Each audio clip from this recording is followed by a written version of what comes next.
রাজনৈতিক দল হিসেবে নিবন্ধন ফিরে পেতে আপিল বিভাগে দ্রুত শুনানির আবেদন করেছে জামায়াতে ইসলামী। বিষয়টি মঙ্গল অথবা বুধবার আদালতে উঠতে পারে। এদিকে সংবিধান ও ইসলামের সঙ্গে সাংঘর্ষিক নারী সংস্কার কমিশনের সুপারিশ বাতিল সহ কমিশন পুনর্গঠন চেয়ে হাইকোর্টে রিট হয়েছে। আর 2021 আগস্ট গ্রেনেড হামলা মামলায় আসামিদের খালাসের বিরুদ্ধে রাষ্ট্রপক্ষের লিভ টু আপিলের শুনানি হবে মঙ্গলবার। কাজী পাপ্পুর প্রতিবেদন।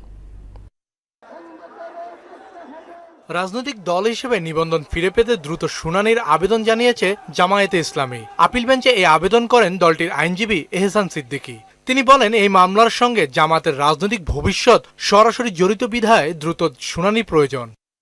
এদিকে বিএনপির ভারপ্রাপ্ত চেয়ারম্যান তারেক রহমান সহ 21 আগস্ট গ্রেনেড হামলা মামলায় সব আসামির খালাসের বিরুদ্ধে রাষ্ট্রপক্ষের করা আবেদনের শুনানি হবে মঙ্গলবার। সেদিন আলোচিত মামলাটি প্রধান বিচারপতির নেতৃত্বে আপিল বিভাগের কার্যতালিকায় সবার ওপরে থাকবে।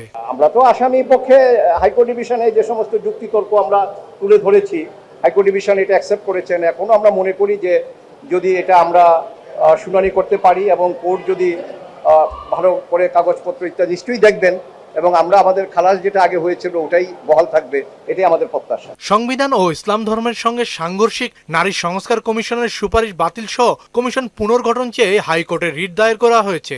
সুপ্রিম কোর্টের আইনজীবী রওশন আলী রিটটি দায়ের করেন। এতে বলা হয়, নারীর সম্পত্তির উত্তরাধিকার নিয়ে বিভ্রান্তিকর সুপারিশ এসেছে।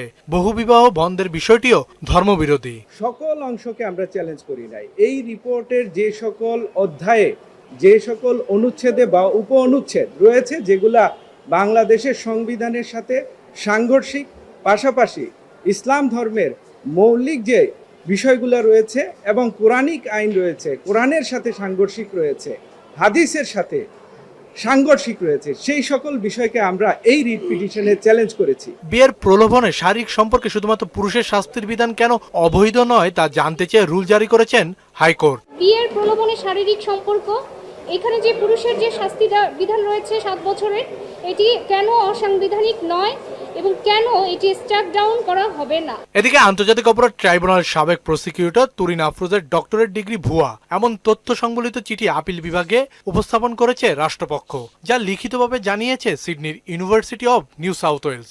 আনফরচুনেটলি উনি পিএইচডিটা কমপ্লিট করতে পারেননি। এছাড়া আফতাবনগর আবাসিক এলাকায় কোরবানির পশুর হাট বসানোর ইজারা বিজ্ঞপ্তি স্থগিত করেছেন হাইকোর্ট।